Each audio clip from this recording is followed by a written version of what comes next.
नमस्कार मित्रांनो, मी स्वाती तोरसेकर एशा पृथ्वीमध्ये तुमचं स्वागत करते. गेल्याच रविवारी म्हणजे 13 ऑक्टोबरला मी एक व्हिडिओ अपलोड केलेला होता आणि त्याचा विषय होता की रशियावरती जसे सँक्शन्स लागू झाले तसे यदा कदाचित संकट कुठल्या का मार्गाने होईना जर भारतावरती आलं तर भारताचंही काय अवस्था होईल. भारताची जी परकीय गंगाजळी आपण म्हणतो $700 बिलियन आमच्याकडे आहेत, ते नेमके जगाच्या कुठल्या कुठल्या कोपऱ्यातल्या बँकांमध्ये पडलेले आहेत, आपलं सोनं कुठे आहे, आणि मग अशा पद्धतीचं जर का सँक्शन्स आपल्यावरती लागू झाले तर मग आपली ही अवस्था ही रशियासारखी होईल का? त्याच्यासाठी काही सावधगिरी बाळगता येईल का? मोदी सरकारने त्यासाठी काय काय केलेलं आहे? असा एक व्हिडिओ मी बनवलेला होता. हा अर्थातच रविवारी 13 ऑक्टोबरला, म्हणजे मी खरा तो 12 तारखेलाच बनवून अपलोड करून त्याचं शेड्युलिंग जे आहे ते रविवारचं ठरलेलं होतं.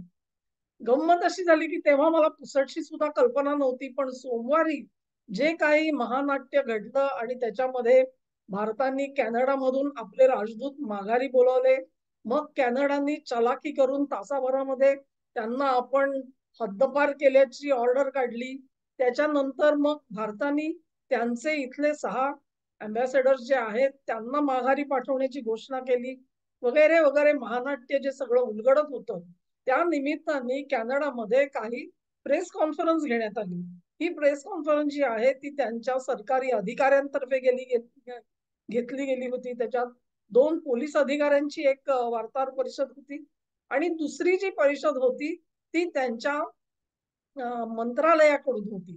आता या मंत्रालयाच्या ज्या बाईसाहेब आहेत त्यांना असं विचारलं गेलं, एका पत्रकाराने त्यांना विचारलं की जर का भारत अशा प्रकारे दहशतवादी कृत्य करणाऱ्यांना बढावा देत असेल, त्याच्यामध्ये त्यांचा जर का सहभाग असेल, ते सुद्धा त्यांच्या राजदूत निवासामधल्या महत्वाच्या अधिकाऱ्यांचा जर का सहभाग आहे असं तुमच्याकडे पुरावे आहेत असं तुम्ही म्हणता, तर मग तुम्ही भारतावरती आर्थिक निर्बंध लागू करणार का?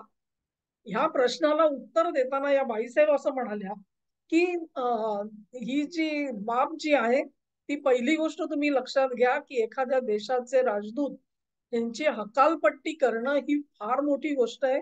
त्यामुळे आम्ही हे ऑलरेडी एस्कॅलेट केलेलं आहे. परंतु हीच जी हा मामला जो आहे हा आम्ही G7 जे सगळे देश आहेत त्यांच्या समोर आणि 5 आय ज्याला म्हणतात, त्या देशांसमोर हा मामला आम्ही घेऊन जाणार आहोत. त्यांना ते समजावून सांगणार आहोत आणि इथून पुढे कुठलीही कारवाई जी असेल ती त्यांच्याशी बोलणी केल्यानंतर आम्ही करत जाऊ. परंतु अमुक एक पर्याय हा टेबलवर नाही असं मी अजिबात सांगत नाही. याचाच अर्थ असा बाईसाहेबांनी हे सूचित केलं की वेळ येईल आणि आवश्यक वाटेल त्यावेळेला कॅनडा भारतावरती आर्थिक निर्बंध लागू करेल. हे जे त्यांचं विधान आलेलं आहे ते विधान महत्वाचं आहे. आणि मित्रांनो, आपल्याला माहिती आहे, मी दुसरा एक व्हिडिओ मला वाटतं कालच टाकलेला आहे आणि त्याच्यामध्ये हे जुळ्याचं दुखणं आहे म्हणून मी सांगितलं निज्जर आणि पन्नू. तेव्हा निज्जर प्रकरण मुळात उपटून काढण्यात आणलं ते अमेरिकेच्या चिथावणीमधून. अमेरिकेने कॅनडाला घोड्यावर बसवलं आणि निज्जर प्रकरणामध्ये चावचाव करायला सुरुवात केली. मग त्यांनी त्याच्यात उडी घेऊन कॅनडाचं समर्थन केलं. आपल्याही देशामध्ये पन्नूच्या बाबतीत काय झालं म्हणून ओरडा करायला सुरुवात केली. तेव्हा हे तू ओरड मी मारल्यासारखं करतो असं सगळी मिली भगत ही कॅनडा अमेरिकेची चाललेली आहे. तेव्हा जर का अशा पद्धतीने कॅनडानी ह्या कारवाया केल्या असतील आणि राजदूतामधल्या प्रमुख अधिकाऱ्यांच्या विरोधामध्ये जर का खटले भरले असतील आणि त्या कोर्टाकडून त्याची आता दखल घेतली गेली असं सांगत असतील ते, तर ह्याच पद्धतीची पावलं अमेरिकाही टाकणार नाही याची आपल्याला कोणतीही हमी देता येत नाही. तेव्हा अशा पद्धतीचे आर्थिक सँक्शन्स हा पर्याय आमच्या टेबलवर नाही असं नाहीये. टेबलवरती आहे तो पर्याय, त्याचा वापर आम्ही जरूर वेळ येईल तसा करू असं या बाईसाहेब सांगत आहेत. तेव्हा त्या जर का सांगत असतील तर ह्याचाच अर्थ अमेरिकेने सुद्धा अशी तयारी, मानसिक तयारी असेल किंवा इतर प्लॅनिंग असेल, हे कदाचित करून ठेवलं असेल तुम्हा आणि मला सांगता येत नाही त्याचं वेळापत्रक काय आहे ते. आणि म्हणून तुम्ही असं म्हणाल की हे असं काय होतं का कधी अमुक तमुक वगैरे, तर तसं नसतं मित्रांनो. ज्या वेळेला टेररिझमचा आरोप केला जातो एखाद्या देशावरती, तुम्ही टेररिझम स्पॉन्सर करताय, तुम्ही प्रेरित करताय, तुम्ही त्यांना मदत करताय, तुमच्या चिथावणीमुळे ही कृत्य आमच्या देशात घडतायत असा जेव्हा तुम्ही आरोप करता, तुम्ही असा आरोप करता की नाही पाकिस्तानवर, बरोबर आहे ना? आणि मग अशाच पद्धतीचे आरोप ज्यावेळी कॅनडा किंवा अमेरिका तुमच्यावर करते आहे, त्यावेळी त्यांच्या देशामध्ये हे जर का त्याला काय म्हणतात तुम्ही, औपचारिकरित्या जर का असे आरोप सरकारकडून ठेवले गेले, तर त्यांच्या कायद्यामध्ये काही तरतुदी आहेत की टेररिझम स्पॉन्सर करणारा जो देश आहे त्याच्यावरती आर्थिक निर्बंध हे ताबडतोबीने लागू होतात. तेव्हा तिथे कायदा तिथे परराष्ट्र नीतीचा हा निर्णय उरत नाही. परराष्ट्र नीतीचा नाही, हा कायद्याच्या अंमलबजावणीचा निर्णय होऊन जातो. तुम्हाला आठवण देते की ज्या वेळेला अटल बिहारी वाजपेयी सत्तेवर आले आणि त्यांनी 13 दिवसात पहिला अणुस्फोट घडवून आणला, त्यावेळेला भारतावरती सँक्शन्स ऑटोमॅटिकली लागू झाली, कारण तिथला कायदा तसा आहे. अशीच सँक्शन्स त्यावेळी पाकिस्तानवरही लागू झाली, कारण 15 दिवसांनी त्यांनी सुद्धा अणुस्फोट केलेला होता. तेव्हा अशी ज्या वेळेला आर्थिक निर्बंध लागू होतात त्यावेळेला ही बाब जी आहे ही हास्यास्पद नसते किंवा कुठली तरी काल्पनिक गोष्ट नाही, हे तुमच्या लक्षात यावं म्हणून हा व्हिडिओ करते आहे. तुम्ही मूळ व्हिडिओ पाहिला आहेत की नाही मला कल्पना नाही, परंतु ह्या व्हिडिओला जोडून तो व्हिडिओ पुन्हा एकदा टाकते आहे आणि तुम्हा सगळ्यांना नम्र विनंती आहे की तो अतिशय लक्षपूर्वक आपण बघावा. धन्यवाद. नमस्कार मित्रांनो, मी स्वाती तोरसेकर एशा पृथ्वीमध्ये तुमचं स्वागत करते. आजचा विषय जो आहे तो थोडासा दुरस्त तुम्हाला वाटेल, पण तो आपल्या ही संपूर्ण जीवनाला स्पर्श करणारा विषय आहे. आणि त्याच्यामध्ये रशियावरती जे सँक्शन्स लावले गेले, आर्थिक निर्बंध लावले गेले, त्याच्यामधून रशियाला जी ठेच लागलेली आहे, ती ठेच जी आहे ती संपूर्ण जगामध्ये एक संदेश घेऊन गेली आणि ज्याला शिकायचंय त्याला एक धडा सुद्धा शिकवून गेलेली आहे. आता हा सगळा विषय जो आहे तो थोडासा आपण विस्तारपूर्वक बघूया, तर आपल्याला रशियाला ठेच लागली म्हणजे काय लागलं आणि इतरांनी त्याच्यामधून काय धडा शिकायचा आहे ते लक्षात येईल. आपल्याला माहिती आहे की बायडेन सरकार ज्यावेळी सत्तेवर आलं त्याच्यानंतर पद्धतशीरपणे एकच एक प्रचार केला जाऊ लागला की युक्रेनला आम्ही नेटोचे सभासद करून घेतो आणि नेटोचा आम्हाला विस्तार करायचा आहे. गंमत अशी आहे की जेव्हा सोव्हिएट रशियाचं विघटन झालं त्याच्यानंतर त्यांनी युक्रेनला सुद्धा मान्यता दिली, त्यावेळेला युक्रेन बद्दल एक सांगितलं गेलेलं होतं की युक्रेननी आपल्याकडची सगळी अण्वस्त्र जी आहेत ती नष्ट करावीत आणि त्यांनी नेटोचा मेंबर होऊ नये कधी, ह्या 2 अटींवरती रशियानी काही समझोते केलेले होते. आता ह्या सगळ्या प्रकाराच्या विरोधामध्ये जाऊन आम्ही त्याला नेटोचा सभासद बनवणार, हे जे चिथावणीखोर वक्तव्य दिली जात होती त्याच्यातून फूस मिळाल्यासारखं रशियाचे व्लादिमीर पुतीन यांनी युक्रेनवरती आक्रमण सुरू केलं. आता तुम्ही असं म्हणाल की त्यांनी एक चूक केली तर पुतीननी कशाला केली, मी पूर्णपणे सहमत आहे तुमच्याशी. अगदी पंतप्रधान मोदी देखील हेच सांगतात, कुठल्याही परिस्थितीमध्ये हा काळ असा नाही की तुम्ही युद्ध सुरू करावं. तेव्हा त्या मताशी मी सहमत आहे. पुतीन यांनी जरूर एक चूक केली, पण त्या सगळ्याचे परिणाम काय झाले बघा, ते केवळ पुतीनवरती झाले असं नाही, तर ज्यांना असं वाटत होतं की आपण पुतीनला फार मोठी शिक्षा करतोय त्यांनी काय काय भोगलं त्याची सुद्धा उजळणी करण्याची गरज आहे. कारण दाखवलं असं जातं की आम्ही रशियाच्या विरोधामध्ये कशी कडक शासन करण्याचा प्रयत्न केलेला आहे. ते मग काय झालं ह्याची पहिल्यांदा आपण उजळणी करू. आर्थिक निर्बंध जे आहेत ते आर्थिक निर्बंध लागू झाले असं आपण म्हणतो खरे, पण ते नेमके कसे लागू झाले. मग अशी आहे की आजपर्यंत आर्थिक निर्बंध जेव्हा केले जात होते त्यावेळेला 2 देशांमध्ये कुठल्या गोष्टींसाठी व्यापार व्हावा होऊ नये अशा पद्धतीने, म्हणजे एक युरोपानी ही गोष्ट रशियाकडून विकत घ्यावी का नाही, किंवा एखादी गोष्ट रशियाला विकावी विकावी का नाही, एखादं तंत्रज्ञान असेल, एखादी सर्व्हिस असेल, ह्या संदर्भाने आर्थिक निर्बंध जे आहेत ते बऱ्याच प्रमाणात लावले जात होते. परंतु यावेळेचे जे आर्थिक निर्बंध आहेत त्याची व्याप्ती इतकी प्रचंड केली गेली की त्याची कोणी कल्पना सुद्धा केलेली नव्हती. उदाहरणार्थ या सर्व आर्थिक संबंध जे आहेत त्याच्यामध्ये त्यांनी व्यक्तिगतरित्या रशियामधल्या काही लोकांवरती सुद्धा निर्बंध लागू केले. त्याच्यात व्लादिमीर पुतीन तर येतातच, पण त्यांची सिक्युरिटी काउन्सिल असेल, त्यांच्या सोबत त्यांचे निवडून आलेले काही जनप्रतिनिधी असतील, सरकारी अधिकारी असतील, ह्या सगळ्यांवरती सुद्धा आर्थिक निर्बंध लावले गेले. त्याचबरोबर रशियामधले जे मोठे मोठे उद्योगपती होते त्यांच्यावरती खाजगीरित्या निर्बंध लावले गेले. रशियाच्या बँकांवरती निर्बंध लावले गेले, त्यांच्या कंपन्यांवरती निर्बंध लावले गेले. आता तुम्ही म्हणाल की हे सगळं तर ठीक आहे, हे तर आम्ही ऐकलेलं आहे. तसं नाहीये. त्याची जी व्याप्ती आहे त्या व्याप्तीची आपण कल्पना नाही करू शकत. उदाहरणार्थ व्लादिमीर पुतीन असतील किंवा मी ज्या व्यक्तींची एक लिस्ट तुम्हाला सांगितली, यादी सांगितली, त्या सगळ्यांचे परकीय बँकांमध्ये जर काही पैसे ठेवलेले असतील तर ते पैसे जप्त करण्यात आले. लक्षात घ्या. त्यांच्या परदेशामध्ये ज्या काही खाजगी प्रॉपर्टीज होत्या त्या खाजगी प्रॉपर्टी सुद्धा जप्त केल्या गेल्या.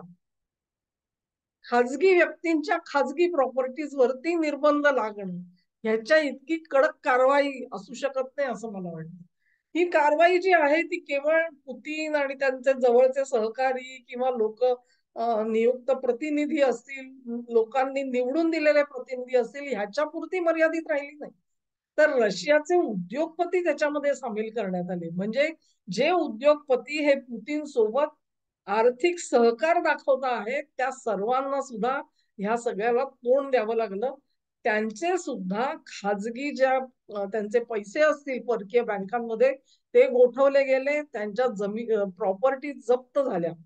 एवढे सगळे दाखवल्यानंतर तुम्ही काय केलं तर एवढ्या सगळ्या लोकांना घट्टपणे पुतीनच्या गटामध्ये ढकलून दिलं, ज्यांच्याकडून कदाचित तुम्हाला असं आपण म्हणू शकतो की त्यांना फोडून तुम्हाला पुतीनची राजवट जी आहे ती खिळखिळी करता आली असती. परंतु तसं न करता या सगळ्या लोकांना तुम्ही पुतीनचे मित्र बनवून टाकलेत या सगळ्या ऍक्शन्स मधून.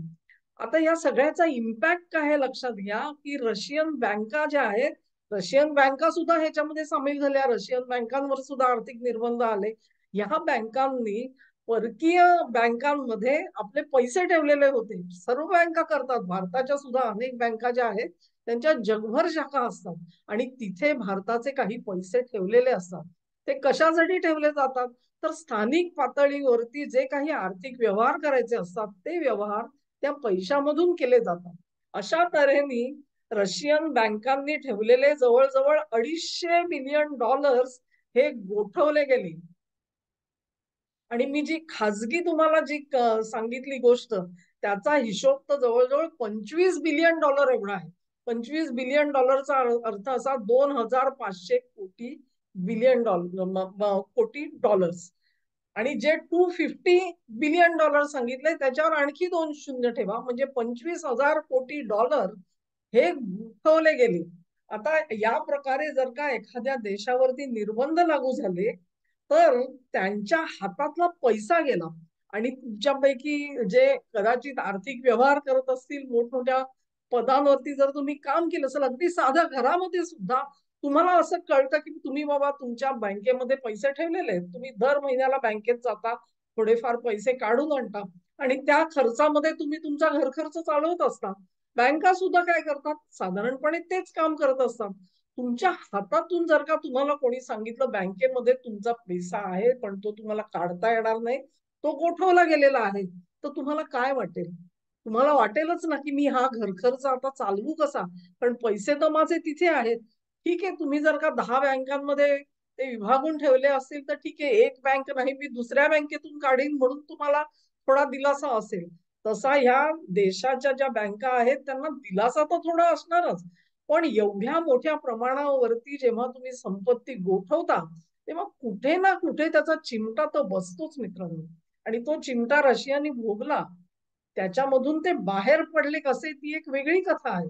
पण हा जेव्हा चिमटा त्यांना लागू झाला त्यावेळेला त्यांची मनस्थिती काय झाली असेल ह्याचा थोडा विचार करा. गंमत अशी आहे की आज आपण खूप मोठ्या अभिमानाने म्हणतो की भारताचे $700 बिलियन ही गंगाजळी आमच्याकडे आहे. बरोबर आहे ना? असेच जर का अशीच रशिया त्यावेळी म्हणत असेल की आमची गंगाजळी ही एवढी एवढी आहे. आता ती सगळी गंगाजळी काय परदेशात नसते, त्यातली थोडी आपल्या स्वतःच्या देशात असते, थोडे जे असतात पैसे ते बाहेरच्या देशामध्ये असतात. भारताचंही तेच असणार आहे. आजच्या घडीला माझ्याकडे ते नंबर्स नाहीत जेव्हा मी तुम्हाला सांगू शकीन या $700 बिलियन पैकी किती पैसा हा परदेशी बँकांमध्ये भारताचा आहे आणि किती स्वदेशी बँकांमध्ये आहे. मला माफ करा त्याच्याबद्दल, परंतु तुम्हाला एक कल्पना येऊ शकेल रशियाच्या उदाहरणावरून की कसे व्यवहार होत असतात आणि हा पैसा हातातून जर का अचानक गेला तर त्या देशावरती काय आर्थिक संकट आलं असेल.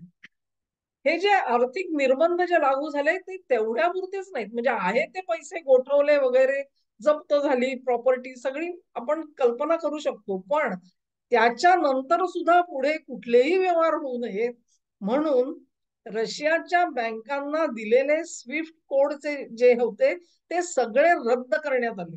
आता एक लक्षात घ्या तुम्ही की तुम्हाला तुमच्यापैकी कोणी हे व्यवहार केले असतील तर त्यांना माहिती असेल की तुम्हाला भारतामधून समजा अमेरिकेत किंवा ब्रिटनमध्ये पैसे पाठवायचे असतील तर तुम्हाला अमुक व्यक्तीला त्याचा अकाउंट नंबर एवढा आहे, त्याची बँक ही आहे, हे तुम्हाला जसं सांगावं लागतं आणि तुम्हाला सांगावं लागतं की मला डॉलर पाठवायचे की पाऊंड पाठवायचे हे तुम्ही सांगू शकता आणि मग ते त्याच बँकेमध्ये त्याच अकाउंटमध्ये जावेत ह्याच्यासाठी एक कोड दिलेला असतो आणि तो कोड जो आहे तो तुम्ही एकदा टाकलात की मग संपूर्ण स्विफ्ट प्रणाली जी आहे ती प्रणाली हे पैसे तिथे ट्रान्सफर करत असते.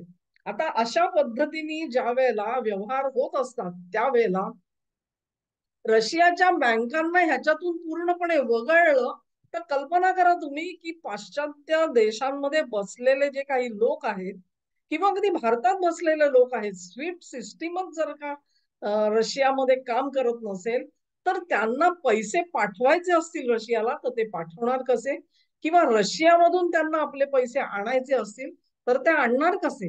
ह्याचाच अर्थ काय की रशियाशी कुठल्याही परिस्थितीमध्ये तुम्ही आर्थिक व्यवहार करू नका, मालाची खरेदी विक्री करू नका, कुठूनही एक्सपोर्ट इम्पोर्ट आयात निर्यात ही रशिया सोबत होता कामा नये ह्याच्यासाठी इतके कडक निर्बंध लागू करण्यात आलेले होते.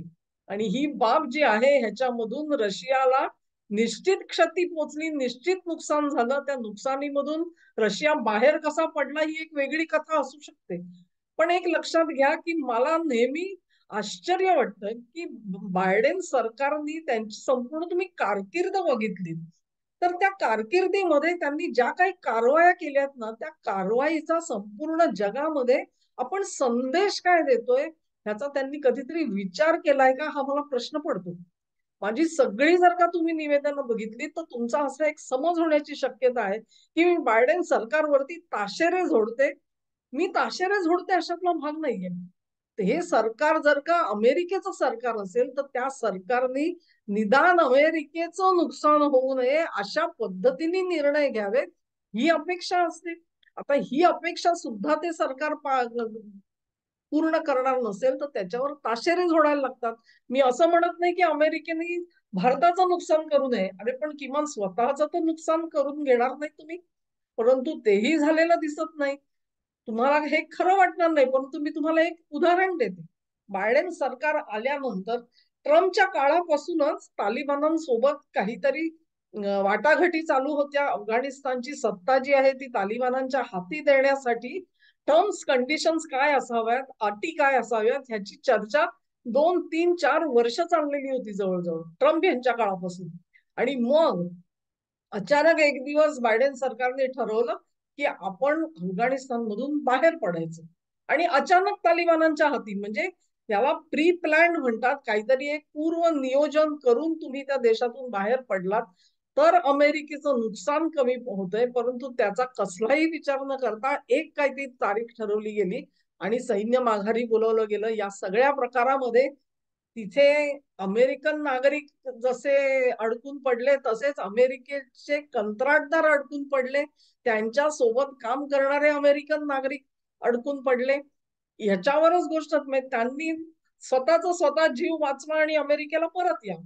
अमेरिकन सरकारने त्यांची कुठलीही जबाबदारी घेतली नाही, लक्षात घ्या.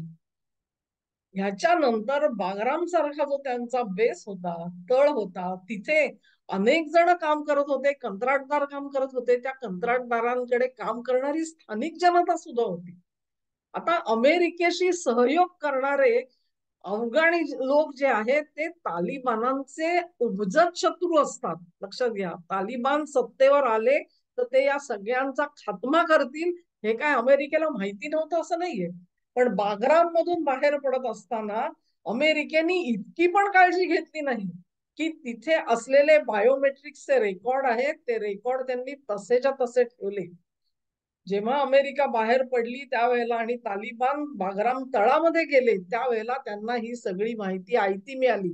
म्हणजे उदाहरणार्थ तुम्ही कल्पना करा की अफगाणिस्तानच्या एखाद्या गावामधला एक माणूस हा तिथे कर्मचारी म्हणून काम करत असेल तर त्यांनी अमेरिकेसोबत सहकार्य केलं म्हणून त्याचं नाव त्यांना माहिती झालं, त्याचा पत्ता माहिती झाला आणि त्यांनी समजा असा दावा केला की हा माणूस मी नाही, तर त्याचे बायोमेट्रिक सुद्धा तालिबानांना मिळाली. म्हणजे तो कुठलंही खोटं बोलू शकणार नाही, त्याला व्यवस्थित ओळखता यावं आणि त्याचा खात्मा करावा, ह्याची मूळ तरतूद अमेरिकेने केल्यासारखा अमेरिका तिथून पळाली. ह्या सगळ्याला तुम्ही विश्वसनीयता म्हणाल का? जी माणसं 20 वर्ष तुमच्या खांद्याला खांदा लढवून त्या देशामध्ये काहीतरी शांती आणि एक सुख शांती यावी म्हणून तुमच्या सोबत उभी राहिली, त्यांचा तुम्ही विश्वासघात केलात आणि तुम्ही पळालात. काय संदेश मिळाला ह्याच्यामधून बायडेनसाठी?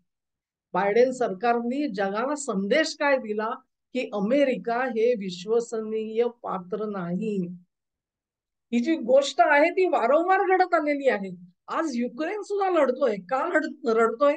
कारण युक्रेनला ते युद्ध लढायचं तर पैसा पाहिजे. अमेरिका पैसा सोडायला तयार नाही.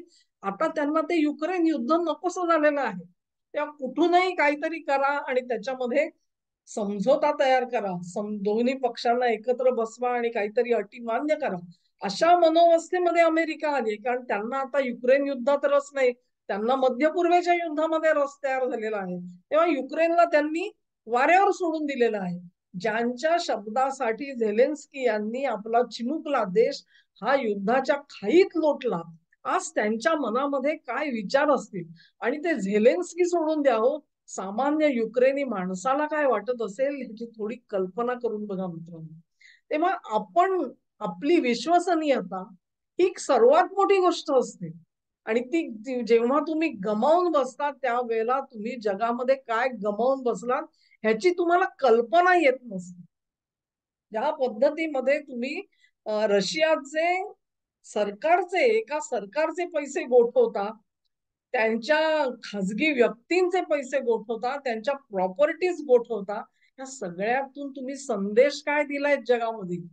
आज संपूर्ण जगामध्ये एक देश असा नसेल की ज्याचा, रशिया सोडून अर्थात, की ज्याचा पैसा हा अमेरिकेच्या बँकांमध्ये नसेल, पाश्चात्यांच्या बँकांमध्ये नसेल, त्यांच्या खाजगी लोकांचा पैसा असेल, त्यांच्या उद्योगपतींचा पैसा असेल, कंपन्यांचा पैसा असेल, तिथे त्यांच्या प्रॉपर्टीज असतील. कुठलाही देश ह्याला अपवाद नसेल मित्रांनो. पण त्यांना तुम्ही संदेश काय दिला की तुम्ही जर का आमच्याशी शत्रुत्व केलं तर हे सगळी संपत्ती तुम्ही आज जरूर म्हणाल, भारत जरूर म्हणेल $700 बिलियन आमची गंगाजळी आहे, पण जी भारताच्या बँकांमध्ये आहे तेवढीच सुरक्षित आहे. ही धाकधूक जी आहे ती भारताच्या मनात राहणार नाही का मित्रांनो? तुम्ही जेव्हा म्हणता की मी माझा मित्र आणि शत्रू ह्याच्यामध्ये तुम्ही फरक काय केला हा प्रश्न येतो. कारण तुम्ही शत्रूशी जसे वागता ना त्याच्यातून मित्र सुद्धा बोध घेत असतात. आणि मग ज्या पद्धतीमध्ये रशियाची गंगाजळी अशा पद्धतीने जप्त झाली तशीच अवस्था जर का मोदी सरकारवर आली तर आपल्याला काय करावं लागेल ह्याचा थोडा विचार करा. कारण ती जर का पाळी आली, आर्थिक निर्बंध भारतावर सुद्धा लागू झाले तर देशोदेशी बसलेले जे अनिवासी भारतीय आहेत ना, तुम्हाला एक आठवण करून देते, ज्या वेळेला अणुस्फोट केला वाजपेयी सरकारने आणि आपली हीच परिस्थिती होती, परकीय गंगाजळ कमी होतो त्यावेळेला अनिवासी भारतीयांनी भरपूर पैसा मायदेशी पाठवला आणि सरकारच्या हातामध्ये परकीय गंगाजळी आणून ठेवली. ते का शक्य झालं? कारण भारतीय बँका त्यावेळेला स्विफ्ट कोडच्या प्रणालीमध्ये होत्या, त्यातून त्यांना वगळलेलं नव्हतं. उद्या जर का तुमच्यावरती अशी पाळी आली की असे आर्थिक निर्बंध लागू झाले, तुम्हालाही स्विफ्ट प्रणालीतून बाहेर केलं, तर बाहेर बसलेले अनिवासी भारतीय सुद्धा तुम्हाला मदत करू शकणार नाहीत आणि मग तुम्हाला जी आर्थिक चणचण भासायला लागेल, त्याचं काय करायचं ह्याचा विचार करा. तेव्हा हा जो एकंदरीत बायडन सरकारचा जो प्रवास आहे की आपलीच विश्वासार्हता आपणच खड्ड्यात घालायची, ह्याच्यामधून त्यांना काय मिळवायचं असेल आणि त्यांचं काय ध्येय होतं ह्याच्यावरती विचार करणं अशक्य आहे. परंतु भारताने रशियाला जी ठेच लागली त्याच्यातून भारत शिकला. केवळ भारत शिकला नाही, तर संपूर्ण जगामधले सगळे देश शिकलेले आहेत. आणि मग ह्या सगळ्या परिस्थितीमध्ये भारत काय करतो ह्याच्याकडे आज संपूर्ण ग्लोबल साऊथचं लक्ष का लागलेलं आहे ह्याचं तुम्हाला उत्तर मिळेल. कारण त्यांना संपूर्ण जगामध्ये विश्वास कोणावर टाकायचा आहे आज कळत नाहीये. लक्षात घ्या तुम्ही की तुम्ही जेव्हा एखाद्या समाजामध्ये राहत असता, त्यावेळी तुम्हाला घराच्या बाहेरचे तुमचे मित्र काही सांगत असतात, तुमचे शिक्षक असतील ते काही सांगत असतात, तुमचे काही वरिष्ठ असतील ते काही सांगत असतात. पण ते सगळं जे सांगतात ते तुम्ही ज्यावेळी तुमच्या आई वडिलांशी किंवा तुमच्या घरातल्या इतर परिवारामधल्या सभासदांशी बोलता, त्यांची मतं घेता, तेव्हा तुमच्यासाठी विश्वसनीय माणूस कोण असतो जास्त? तुमची रक्ताची नाती असतात, त्यांच्यावरती तुमचा जास्त भरोसा असेल. तुमचे आई वडील जे सांगतील तो सल्ला तुम्हाला जास्त महत्वाचा वाटतो का? कारण तुम्हाला माहिती असतं की तुमच्या अहिताचं काही ते सांगणार नाही. हा जो विश्वास तयार झालेला असतो तो खूप मोठा असतो. आणि ज्या वेळेला अमेरिका हा विश्वास गमवून बसलेली आहे, त्यावेळेला संपूर्ण जगामध्ये विश्वास टाकायचा कोणावरती? अमेरिका नाही तर पाश्चात्य युरोपियन देश, त्यांच्यावर विश्वास टाकता येत नाही, ते त्याच्यामध्ये सहभागी होते. रशिया, ज्यांनी त्यांनी फूस दिली म्हणून त्यांनी युद्ध सुरू करून आफत ओढवून घेतली, त्यांच्यावर विश्वास टाकता येत नाही. चीनचं तर सर्वदूर लोकांना माहिती आहे की त्यांनी कशा पद्धतीचे व्यवहार जगामध्ये केलेले आहेत. मग अशा वेळेला भारत हा एक विश्वसनीय देश म्हणून पुढे येतोय, ही महत्वाची गोष्ट आहे. आणि त्याच्यामध्ये तुम्ही जेव्हा कोविड सारख्या दुर्धर आजारावरती तुम्ही लस निर्माण केलीत आणि तुमच्या सर्व नागरिकांना लस देण्या अगोदर तुम्ही आणखी 140 लोकांच्या नागरिकांसाठी छोटा छोटा का होईना पण घास पाठवण्याचा प्रयत्न केला. जेव्हा हे सगळे मोठे दुग्धाचार्य देश त्यांना 100 लसी सुद्धा द्यायला तयार नव्हते, तेव्हा तुम्ही पुढे आलात आणि त्यांना मदतीची हाक दिलीत. ही फार महत्वाची गोष्ट असते. ह्याच्यातून तुम्ही जी विश्वसनीयता तयार केलेली आहे ही मोठी असते. आणि मग रशियासारखं नुकसान आपल्याला होऊ नये म्हणून मोदी सरकार जे आहे ते पावलं उचलणारच नाही अशा भ्रमामध्ये राहू नका. काही मला वाटते काही आठवडे होऊन गेले असतील, तुम्ही वाचली असेल की भारतात जे जे सोनं म्हणजे खरं खुरं सोनं लगडी ह्या ज्या परकीय बँकांमध्ये होत्या त्यातलं काही सोनं हे मायदेशी परत आणण्यात आलेलं आहे. अशा सगळ्या गोष्टी जेव्हा तुम्ही ऐकता त्यावेळेला तुम्हाला, कारण भारत आणि अमेरिकेचं सतत एकमत होईल ह्याची कुठचीही हमी नाही, तुमचं शत्रुत्व होणारच नाही याचीही हमी कोणी देऊ शकत नाही. दोघांच्या सदसद विवेक बुद्धीवरती ते सगळं अवलंबून असेल. पण अशा पद्धतीचा जर का सेटबॅक आपल्याला भोगावा लागला तर आपण काय करणार ह्याचा विचार जो आहे तो सुबुद्ध असलेलं मोदी सरकार करत असतं. आणि छोट्या छोट्या पावलांमधून ते तुमच्या आमच्या नजरेत जरी आलं नाही तरी देखील त्या गोष्टी ज्या आहेत त्या समांतर पद्धतीने चालू असतात. आणि म्हणून रशियाला ठेच लागली, त्यातून भारत शहाणा झाला आणि भारताच्या उदाहरणामधून संपूर्ण ग्लोबल साऊथ जी आहे ती काहीतरी बोध घेण्याचा प्रयत्न करते आहे. या सगळ्यामधून हे सगळे जे ढुढाचार्य बसलेले आहेत त्यांनी मात्र स्वतःच्या पायावरती कुऱ्हाड मारून घेतलेली आहे, ह्याच्यामध्ये कुठलाही संदेह नाही. मित्रांनो, हा व्हिडिओ तुम्हाला आवडला असेल अशी आशा करते. तुम्हाला आवडला असेल तर ही लिंक शेअर करा, व्हिडिओला लाईक करा, चॅनेलला सबस्क्राईब करा आणि तुमचं सहकार्य माझ्यासोबत असंच कायम राहू द्या. नमस्कार.